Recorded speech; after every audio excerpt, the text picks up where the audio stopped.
All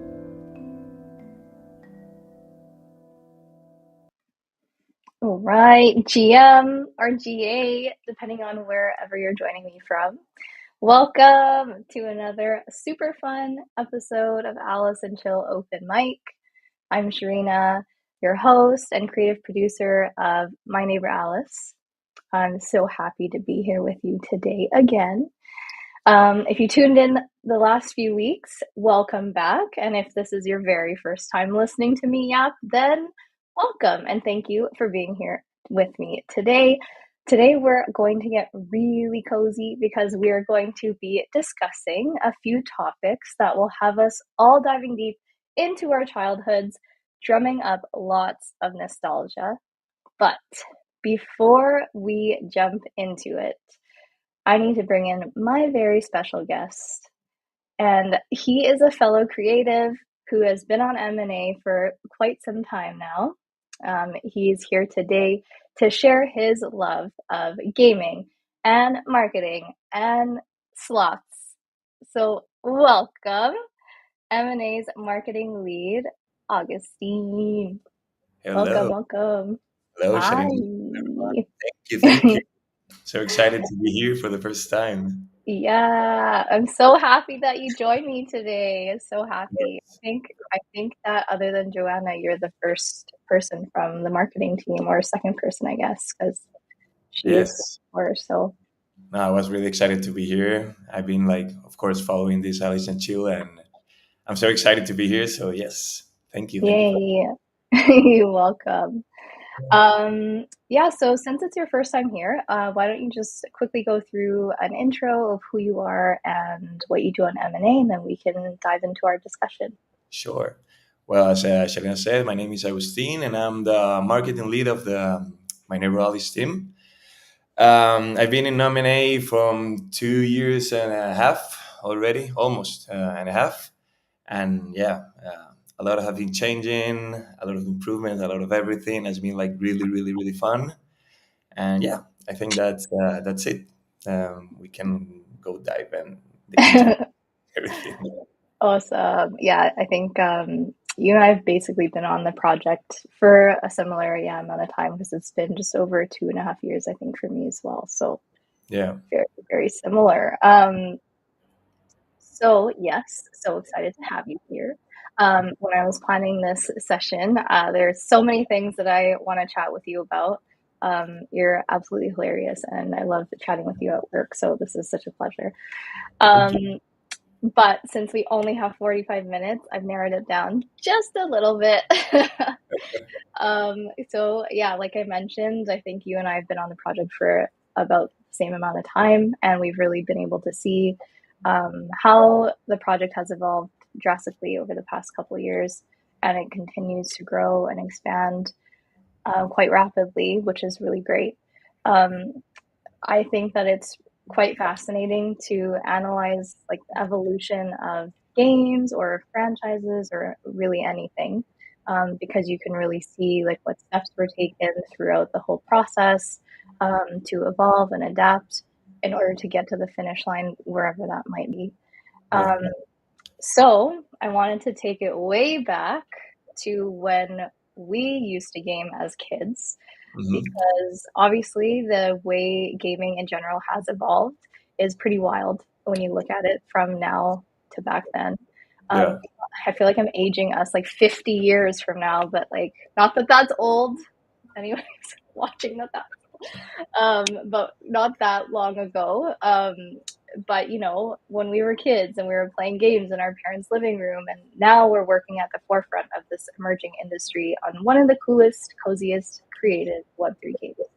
So Yeah. tell me, what kind of games did Mini Augustine like to play when he was growing up? Well, it's crazy now. Well, just adding on that, what you were saying about the games really old is crazy because, of course, graphics and stuff changes a lot. But I think at the level of story and narrative, there's a lot of good, really old games that the narrative and the story were already amazing. But yeah, for me, I started to play the games really, really young. When I was, I don't know, 5 or 4 years old, I remember my oldest brothers always playing Super Nintendo and Nintendo, and for me, it was always just watching the TV, just watching the TV because of course they didn't let. And then well, my mom bought me my first Nintendo 64, and for me was like a really game changer. I remember that I played a lot Wave Race. There was these jet ski games, and then I bought. I played the Zelda Ocarina of Time, and for me was like mind blowing. Yes, Zelda for me absolutely. was like a big mind blow because it was like, okay, I can do whatever I want here, and for that point to today, I play like I don't know a lot of games that was not only focused like in an open world because I realized that that was my favorite kind of game, but I don't know. I jumped from Zelda from Nintendo 64 to GameCube to PS1, PS2, PS3, and I evolutionized like from GTA, from Last of Us, from Horizon, from Red Dead Redemption. Um, of course, I have another games, but I think on my mind, those are my favorites because I'm a big fan of the open world games. And Mhm. yeah, I think uh, all this starts when I start playing Zelda. I have like a big memories playing Zelda Ocarina of Time, Majora's Mask. Maybe Yeah, the oldest game that I fell in love with. Yeah. that's it's so funny. I mean, it's not funny because it's a wonderful game, and that's my ultimate favorite game as well was Zelda Ocarina of Time. Because Mhm. yeah, it totally blew my mind as well. And like, dude, it's so similar for me because I had an older brother. I mean, I have an older brother as well, and he never let me play. So when we would play like, regular Nintendo, I would have to sit there and watch him as well because he'd never give me a turn. Yeah. And so when we got our N64 and we got Zelda, like I was just never allowed to play. So like I'd either have to like stay up super late and play it when he was asleep, or I think that like I don't know, when we got older, I never finished the game. Like I think he maybe finished it without me. And so when we got older and I like moved out of the house or whatever, I took my N64 with me and I ended up playing it through Okay. from start to finish like many times Right. because it was so good. Yeah, but the like I think just like you said, there's so many things that you can do in there because there's the storyline and the lore is fantastic, and then there's also so many interesting side quests to Mhm. complete, and there's so many different places to explore, and you can like find out so much about the characters. I feel like that game really it really did change the entire gaming, like the way that everybody gamed and what they were interested in and what they liked, and then evolved the industry from there It's a crazy. lot. Yeah. Yeah. Was yeah, I don't know. I never played like the oldest version of Zelda, Yeah, like same. for Super Nintendo. But it's funny that you have this experience that you were able to play the game when you were younger, and for me it was that case also for the Super Nintendo, and now with the Nintendo Switch, you can download the plays from Super Nintendo and everything, and this is something that I've been up to, like playing a lot of the old games that my older brother didn't let me to. Yeah, I mean that's good. You can revisit those old games, those old memories. Um, yeah, like for everybody that's here with us, let us know in the comments what kind of games you used to play when you were growing up. Because yeah, I mean if you look at, like you said, they separated things like graphics and like gameplay from like the actual stories and stuff like that, and how that has evolved in general is pretty big. I just played this game called It Takes Two on Nintendo Switch. I haven't played, but I watch like a lot of gameplay videos, and I want to buy it because I want to buy it because it's amazing. It looks It's amazing. I don't know. so It's fun. it's so cool. I'm like totally addicted to it. But it's like my friend, I don't have a Switch yet. My friend has a Switch, so we played on hers, and I just like want to play it all the time because that's the first time that I've experienced playing a game like that. So I don't actually know how many of those types of like two-player games are out there where you have to rely on each other to do things in the game.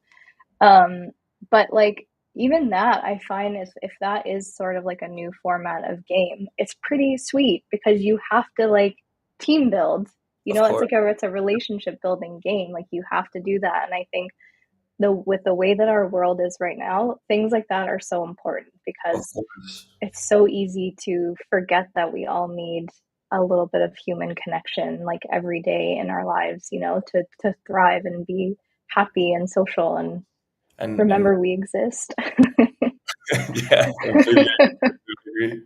And how is it on Takes Two? Like you always need to play with a friend, or you can play like by yourself. I think you always have to play with someone, as far Okay, as I know, because there's like for example, if you have to like pull a latch down or something, you can't pull it down unless both of you are on it. okay, makes sense. Okay, okay, okay. Yeah. So you have to have a second person. So Okay. make sure that you've got a second person with you. Otherwise, I'll come I to don't have wherever you are and I'll friends. play it with Okay, okay, okay. Try to convince one friend to play with me then, because if not, Yeah. I missed it. Yeah, yeah, yeah, yeah. Yeah, definitely do that. Good. Um, so yeah, okay, so there's a couple things that I want to discuss. I think you are so you're based in where are you based out of? I'm based in Barcelona. I'm from Costa Rica, but I'm based in Barcelona. I have 4 years living in Barcelona and counting. Actually, yesterday it was my first anniversary here in Barcelona. Oh So wow, yeah, congratulations. thank you. That's Yeah, great. I'm based in Spain, Barcelona. Yes. Nice. Okay, so your love for sloths comes from Costa Rica. Just putting it Ex- out there for everyone. Exactly. This is how Augustine and I bonded first because I found out that he loved sloths, and then we started sending sloth memes back and forth, and it was So let's start beautiful. the best. Why we don't have like more slots on the games and M&A also. Yeah. We have One slots. day maybe, hey, let's yeah, put that out into the universe. Slots in M&A. Um, but okay, so yeah, I mean, this is great. I love discussing Web 2 games. I find it quite interesting since we work in Web 3. And I think, one of the challenges that we chat about often on M&A that this industry faces in general is just how to onboard Web 2 gamers into the Web 3 space or spark their interest. Um, yeah, so I don't know. Let me know what you think. But like I've had this conversation a few times with different people or different friends that I've made that work in this industry. One of them said to me before that this industry is still very research and development because it's emerging right now. And the other one has said that people are possibly reluctant because they haven't done research to understand exactly what Web3 and blockchain is just yet. Um, but one thing that I always go back to is when we were younger, gaming was super popular and there wasn't such a huge emphasis on it, um, on like, making games or coding in general. And Yeah, that has like totally changed now, I think, because before when we were younger, it was very foreign to us, or at least for me, because I didn't know that that career path really existed, and you mhm, kind of had to seek out that information on your own. But now coding is being taught to elementary school students, so it's like it's only a matter of time, I think, before the industry really piques literally everybody's interest, yeah, and Web3 games start seeing a mass influx of users more than we're already seeing because there's already so many people that are interested in our game and other games and Web3 just in general. There was something that Joanna did say as well when we had our first open mic session last yeah, month, where yeah. she was like, eventually when we're talking about games, it's no longer going to be Web3 gaming, it's just going to be gaming. Correct. So, oh, yeah. Do you have any thoughts around that? I think that for me, it's I don't know. I'm not only seeing as a like a from the coding side. If I want to enter to the gaming world, I don't know if that's the point of your question. Like for me, at certain point, it was impossible to imagine myself inside the gaming industry. Web 2, Web 3 for me was quite the same because at the moment Web 3 didn't exist. But now, yeah, now it's quite easy if you want to say it like that because you don't only go to the gaming side if you are like coding. You can also be like I don't know, a designer, animator, and a marketeer. On my head, it was impossible. I didn't study gaming. I studied marketing and advertising, and I was my experience in Costa Rica was working always in advertising agencies, and working for a game for me wasn't even in my books. It was like impossible. And then all of a sudden, I ended up here in Barcelona working for a amazing game. And so, yeah, I don't know. I think it's, I'm not going to say it's more easy, but maybe it's more possible. I don't know if that makes sense. Yeah, Yeah, no, totally. I agree because I mean, it was the same for me too, because this is my first time working in gaming as well, but I've come from like a really heavy production background for many years. So it kind of just, I was really nervous when I got in here as well because I was sort of like, well, can I do this? But yeah, as a creative producer, I totally can because I knew everything from before already, and it's just applying your experience to a new industry, yeah, so, and yeah, like I think that it's really cool because it's like it's Web3, it's emerging, and so we really do get to be at the forefront of it and exactly. apply our expertise from like more traditional industries or corporate type jobs to Mm, this industry, which really benefits the yeah, industry in general, because then it would help us to create more space or relatability for people that are not very familiar with correct. the And spaces. in the future, we can like use some of the tools that maybe right now they are considered old, but maybe they're like still really useful. And yeah, Hmm. your point. Yeah, yeah. Definitely. So you're the marketing lead for M&A, of course. How did you originally get interested in a career in marketing? Well, actually, that story is like really funny because when I was like, I don't know, 14, 15 years old, I always told my mom and my father that I was going to be a doctor. I don't know why. But it was like maybe because I want to make them happy. I don't know. But my dream at that moment was to be a doctor.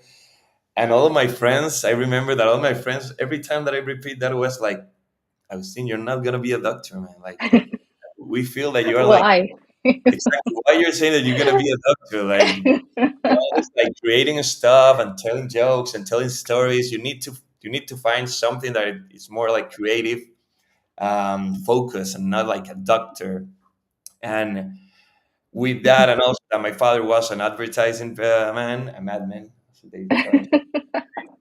I started to thinking, okay, maybe I should like go into the advertising part. Uh, and yeah, I started the university doing graphic design, and then I moved out to advertising marketing. And once I started working for advertising agency, for me it was like really fun, like to go always to the office and brainstorming and bringing ideas, not only for TV or radio, for a billboard, but just like storytelling ideas. For me, was amazing. Was really fun. Um, and yeah, when I moved here to Barcelona, I decided that maybe after 10 years of working advertising agency, because when you are like an advertising, your client are the brands. And I had like really cool brands in Costa Rica, like Oreo and Pepsi and stuff like that, like the national beer from Costa Rica, Imperial. They were like really cool brands, but I get to a certain point that I was like, okay, I don't want to. I want to keep doing marketing, but not on an advertising agency, but from the brand side. So I moved here to Barcelona. I started finding some works. I do a couple of works before M&A, and all of a sudden I find this job space in Chromaway, and was like, okay, it sounds cool. It's Web3. It's a new blockchain, stable blockchain. And when I went to the interview, the person that was interviewing me was like, okay, I don't know if you know this, but this is for a game. I was like, what? For a game? And for me, it was amazing because I wasn't expecting that at all. Like when Mhm. I get to the interview for Chromaway, it was like completely unaware that was for my neighbor Alice, and I ended up here. And I don't know, that the amount of fun on everything that we create every day, and to think that I'm working on something that I really like, is amazing. It's amazing. Yeah. Yeah. Oh, that's so cool. What a cool like transition of career Yeah. path that you took. I mean, coming from, yeah, very traditional marketing background, working with these big like corporation brands, like Web2 brands, and then transitioning into gaming. Yeah, I feel like I can, I mean, I relate as well because I used to work, I mean, I was working in animation. So Oh, I got into sports production and then switched over to animation production and then was trying to figure out, what I wanted to do. And I met somebody who was working on Alice. And so that's how I ended up here because I was looking for a change and like I really loved gaming when I was younger and I just thought I really wanted to learn more about Web3 as well, so I thought this was a really awesome opportunity. hmm. But how do you find, like, was it a challenge for you to like apply your marketing expertise from like working in traditional, like technically Web2 marketing, I guess, to how we do marketing in Web3, or do you find it like pretty similar to how things were? Well, that's a really good question because at the end, I think that creating ideas is creating ideas. You how do I say that? Like the good ideas doesn't depend on the medium or the format that you're trying to implement it, but a good idea is gonna be always a good idea, and if you're good creating them, so they're gonna be working. You're gonna work regardless that where are you putting them. So it wasn't that difficult, so different. At the end, it was to brainstorming to think about how to sell, how to marketeer this game. The only thing that maybe is quite different for me from my past job is like because this is like completely remote. Every time that I need to do like a brainstorming with you or with the other team members is completely different to do it through like a camera, through a call, than to sit down and just like talking with the people and having like a whiteboard and writing stuff.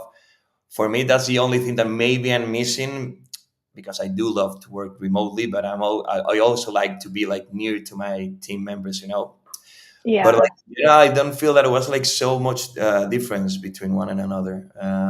Yeah, I think Mhm. they're part of the same. I don't know if for you when you entered to the Web3 world was really different, but for me, not so much. Yeah. Well, yeah, no, you bring up a good point. I think I agree. It's like a it's a like what's it called? What I'm trying to say. It's like a very push-pull relationship with working remote because yeah, I think as a creative to be in person to really like see each other's Exactly. facial expressions and like Tone of get the that like voice. Yeah, yeah, yeah. yeah, like, and to write things down, like I'm a very visual person as well, so writing things down or doing a brainstorming session, like when you're locked in a room together, like that's when some of the best ideas come out. So yeah, definitely, it's hard for that, but I think that like we do a pretty good job, I think, like working remote with what we have. Obviously we're creating a super awesome game here with Alice, but yeah, that's one thing that we sacrifice. But then I think I had mentioned in one of the previous Allison shows too, um, this is such a cool, unique experience as well because if we weren't working remote, we wouldn't know each other, Augustine. Like I wouldn't be Exactly. talking to No, you right no, now, no. No, no, no, So no. For me, yeah, that's amazing. Of course, I was same. pinpointing something that maybe was different from my past jobs outside this gaming Web3 world. But yeah, yeah, of Oh course. yeah, yeah. I think like in that aspect, it just is cool because then it brings all of our different cultures and backgrounds from Yeah, across the world into the game together. And like once in a while, we do get the opportunity to meet each other, which is really cool. yeah, But I'm aligned with you on the same wavelength because it was kind of the same for me, I guess, as well when I came in from like animation to to here being on Alice because I just started off as the art producer and then took on narrative and helped with audio, and then now I'm helping more with marketing and business and everything. But it was kind of like the same. It was just sort of like building the art pipeline the same way that our art pipeline worked in animation as well.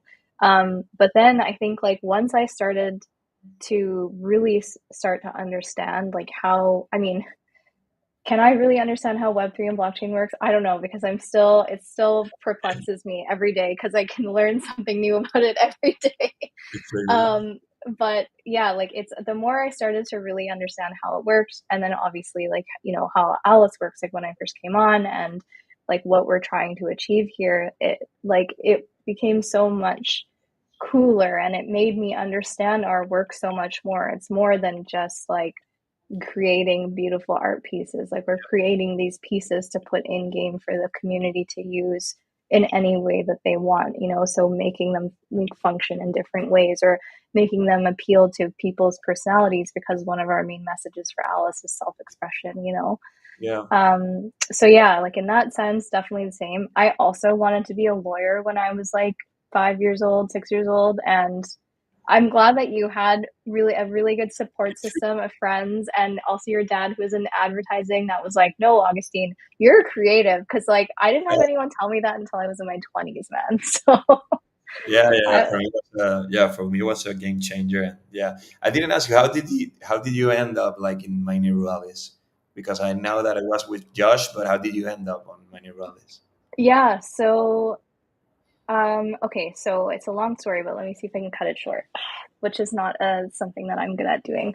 I went to school for sports broadcasting, Okay. and I graduated like right before COVID happened. Like I ended up getting a co-op term with a company that had a partnership with the NBA. So I was working on this NBA partnership through YouTube, like strategizing, doing analytical strategy for a channel that they had working with like basketball influencers.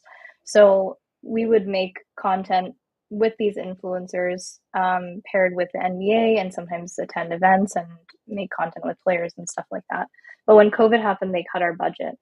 So I did some soul searching to try and figure out like, do I want to go down this path of broadcasting, or do I want to transition somewhere else? And I really found a love of storytelling, which is where I got into animation. And on one of my first projects, which is My Little Pony, the CG TV series on Netflix, just a quick plug in there. If you watch the credits, you'll see my name. Uh, Um, Fine. yeah, it was a very hard project because it was a lot. Like the scope of the project itself was huge. But Josh was actually on that project with me. He was one of the first artists that I met, and he was the best. Like he's so talented, and so him and I was on that project just over a year, and him and I really bonded. And so I think that I can't remember like if he had already left or what the situation was, but we kept in touch after I left, basically. And an opening came up on Alice for an art producer, and I was just looking for a change out of animation, because I found that it wasn't really fueling my creative side as much as I had hoped, because it was, in a sense of like me being the coordinator for the art department. I really loved that. But I wasn't really getting a lot of my own creativity put into the job. And so that's why I ended up coming here and working with Josh a lot. And then, our game it was not as it is right now. It's evolved so much. So I think that's also a really cool thing that we get here on Alice, is that we get to put a lot of ourselves into this game, which you don't really get on other projects. And so, obviously that's why we've stayed for so long, because it's fueling a passion of ours, and we get to put that out for our community to experience. So yeah, that was a long sort of like half No, no, medium type no, I answer. like it. Thank you for sharing. I love it. Yeah, Yeah. I think it's really Um, good now that you mentioned this about it, like the part of be building for the community and everything. This is one of the things that I really enjoyed. That every time that we brainstorming something, and we were thinking, okay, this we are pretty sure that the community is gonna love this, and I don't know, 2 weeks, 1 month, 3 months later, we see this thing on the game. And it's amazing for me. It's amazing, and watch all the comments and watch all the people and all the neighbors saying, "I love this, I love that."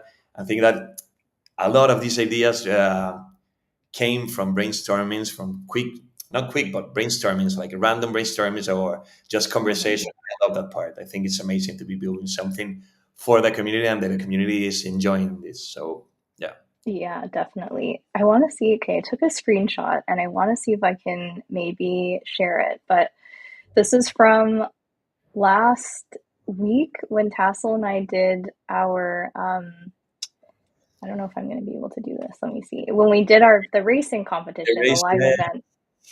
Um, so where is it? Hold on.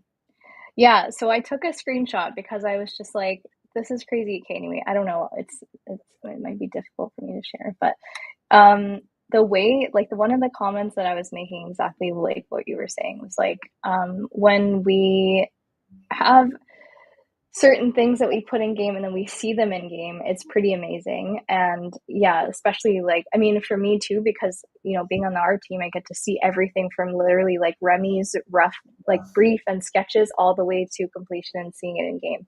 And so when I saw this, I was like mind blown, because I thought, what a cool way to use our assets to create this. So not only, let me transition that over. There's Blood Moon sitting in his car. I think this is Kuma's plot, if I'm not mistaken.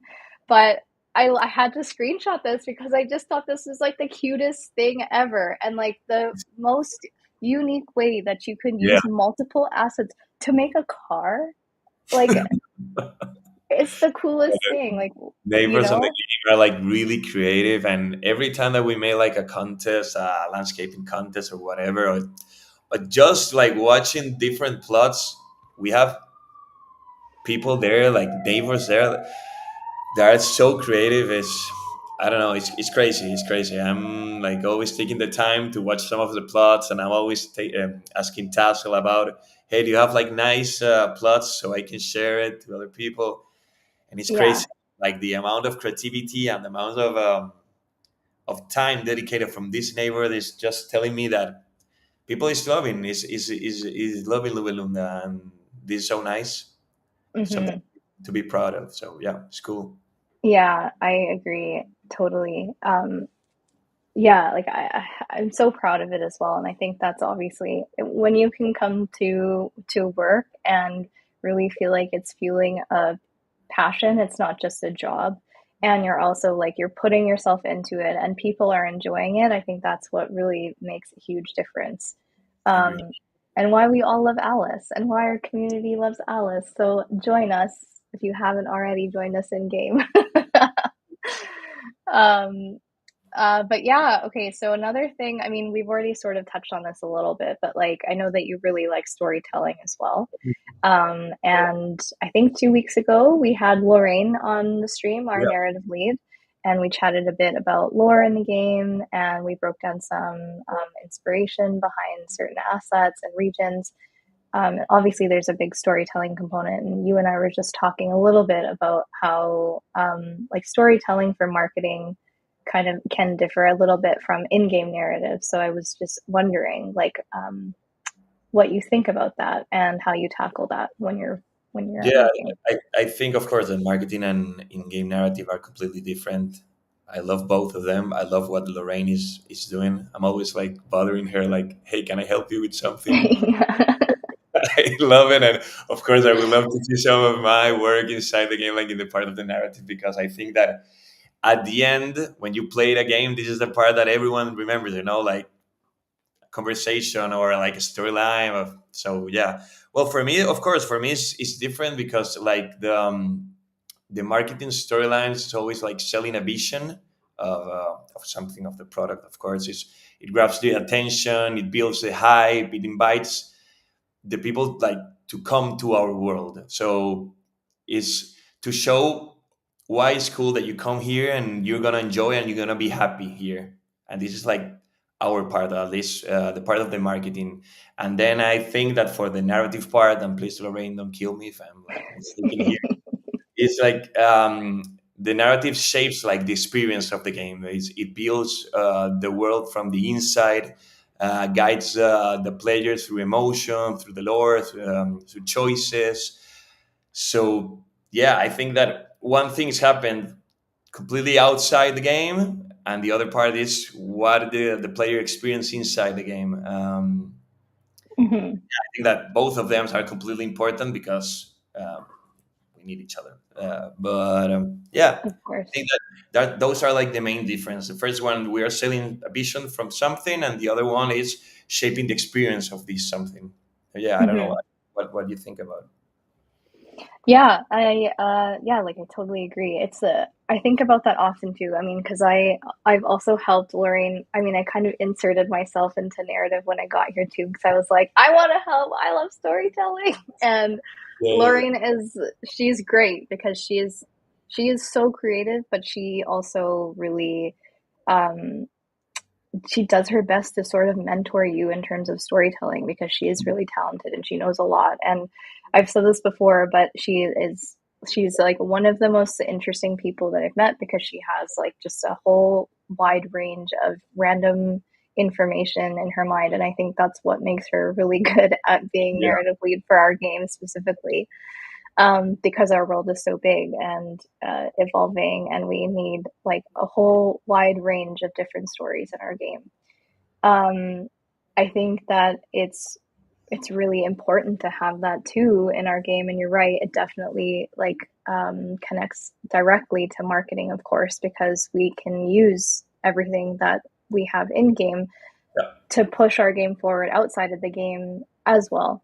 And I feel like the we don't really have any bounds. Like it's really limitless in terms of that. And I know that there are a lot of games that are trying to be pushed without without narrative involved, or like having narrative be like the most minimum amount of thing in the game. But I think that it really helps to push our messaging in Alice specifically across, and then it also ends up helping us to market it as well. And I think that like yeah, coming back to like marketing or trying to onboard Web 2 users into Web 3, it's a really important part for that as well, because I yeah, think storytelling is something that goes back to, I don't know, the beginning of civilization, you know, like that's how our world was built. It's off of stories. So we need them. yeah. And people relate to them. And if you can create a really good story, doesn't matter how long or short, it can speak to literally anybody. The same story can speak to millions of people. Of Um, course. Just yeah. and just I don't know how dependent we are from the marketing and from the in-game narrative, that there's a lot of games that maybe has like this amazing marketing and everyone is like, oh man, I need to play this game, and once they start playing, like the narrative is like really bad. And maybe there are other games that maybe their narrative, their marketing is like really bad, and then the narrative, the the players, maybe they're not gonna be like so much players because the marketing wasn't so good. But then when you Hmm. start playing the game, you realize that it's amazing. So Hmm. I think that yeah, they're both There was there was one game actually that Lorraine and I played. So last year I traveled a bunch to Europe. Once for like a workshop for us in July, and then another one just for a personal trip in September. But I spent like I think maybe a week or two with her in both trips. yeah. And Steve actually he suggested that we play this game called Frog Detective, and I think you can get it on Steam. Have you heard Okay. of it? No. 10 What out is of it? 10. Yeah. 10 out of Okay. 10.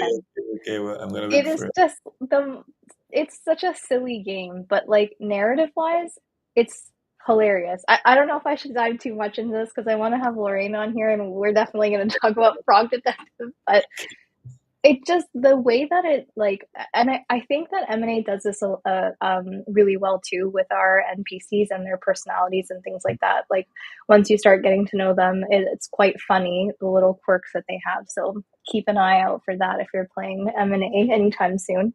um but it's just hilarious because it's like this very like stupid obvious kind of humor that like you think about it in your head when you're just in an everyday conversation, but you Okay. wouldn't expect it to see it like on a screen coming from like a small frog. I want I to don't play it. know. Definitely play it. I want to play. It's a Okay. very yeah, it's a very good game. Talk to Steve about it if you want. I'm sure that he'll share I'm his going sentiments about it as well. to definitely. Yeah. Yeah. Yeah. Yeah. Yeah, but that was a yeah, like a more recent one, like a game that we played. The story really stuck out just because it was like I don't know. I felt like, yeah, play it and then let me know because I felt like it was relatable, even though it wasn't really like, I mean, anything that I can relate to. It's about solving mysteries with lobsters and frogs and pandas, like it was just really cute. Okay, okay, okay, okay. But it's like a 2D game, or how is it like the graphic? Two, yeah, 2D, 3D. I actually, oh my gosh, I can't remember. I think that it's 2D for the most part. Yeah. Okay. Um, but it's just really cute. It's very simple, and I think that is a really good example of just like very simplistic storytelling and how it can drive a game home because like I don't even think that they had a super huge but I mean if you play it, it doesn't really look like it had a super huge budget. So I think it's fantastic for what they had, the resources that they had. Um, I want to look for it. I want to play it then. yeah, definitely, highly recommend. Lauren will tell you as well if she's listening. Definitely message Augustine and tell him he needs to play Frog Detective. um, okay, so well, my last question, and I know this is quite a broad question, but are there any stories, games, movies, books, anything that has stood out to you over the years that really resonate with you that you've held with you up until Mm, now? you know that question is quite difficult because I have like a lot of stories that came from movies and from games that maybe stick with me like along the years, but I just feel that I like watch so much movies and play so much games that I think these stories are like like continually renovating with me. I can find like a good story from in a specific game or movie because I just like watch and play like a lot. Mm-hmm. If I have to choose one, it's quite difficult for me because I don't have like one specific story that maybe it's like, okay, this is a story that's gonna be with me all my life. I don't Yeah. know. Maybe you have one, like maybe you can share it.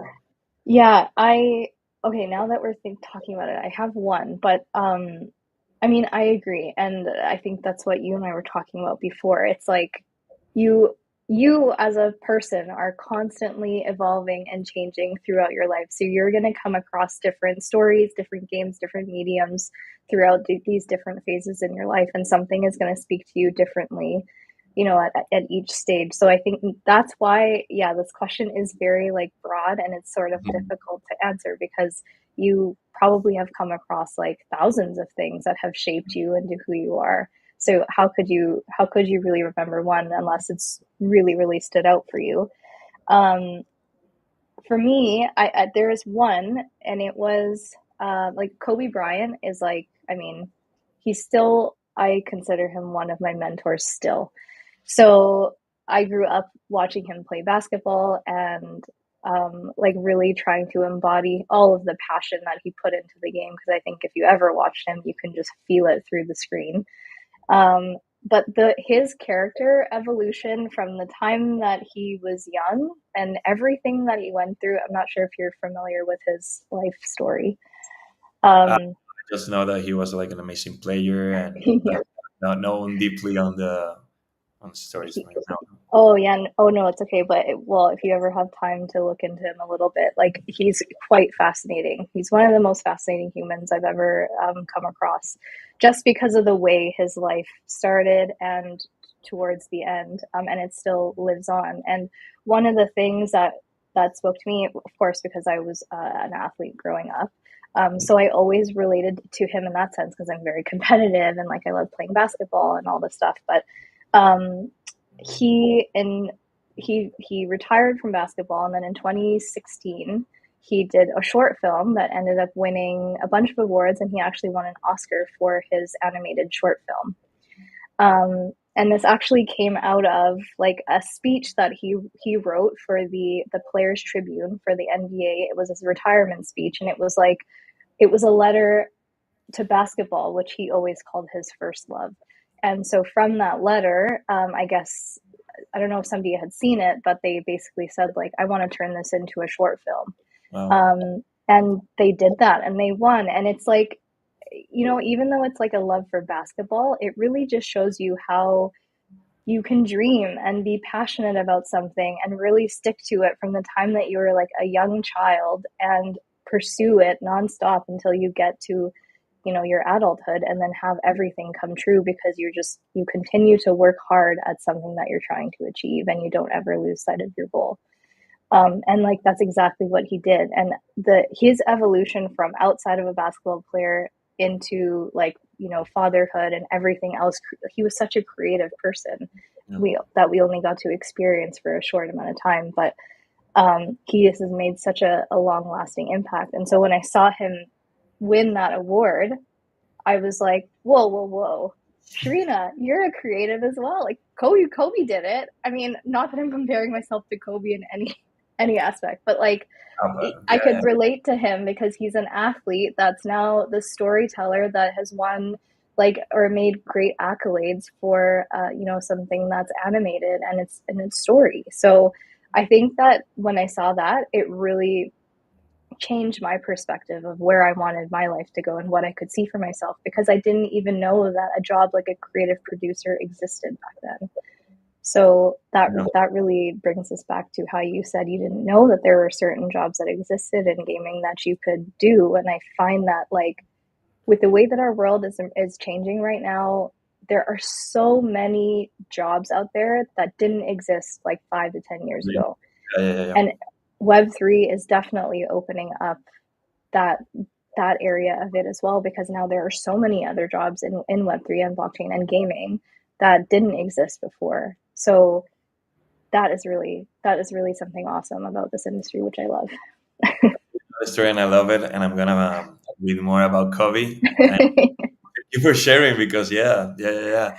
I think that right now you just need like a dream and go follow the dream, because now with already like the internet, the technology, the remote works and everything, if you want to do something, go and fight for it. And I don't know. I love this story. Thank you for sharing it. Yes. Well, thank you for being here. I mean, that's what we're trying to do with Alice, right? We have a dream, we had a vision, we have a goal. We're going to achieve it together, because it's a combination of like all of us, our passion, us working hard together, our dedicated community, and everybody that continues to join us, everybody that's here listening. Thank you very much. Thank you. Yeah, so this was super insightful. I had so much fun, Augustine. This was Yeah, great.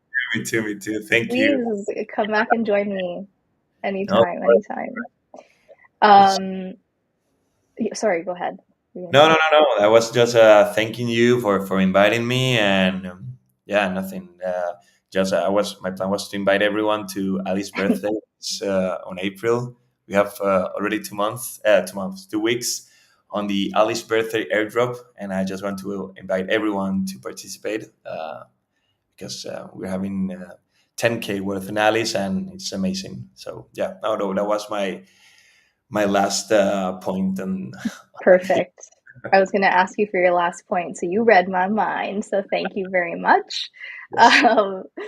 Um, yeah, so here on Open Mic, it is always so eye opening to learn about people behind the project and how different departments work, of course, and what it takes to simply create a beautiful game like M&A in an emerging industry.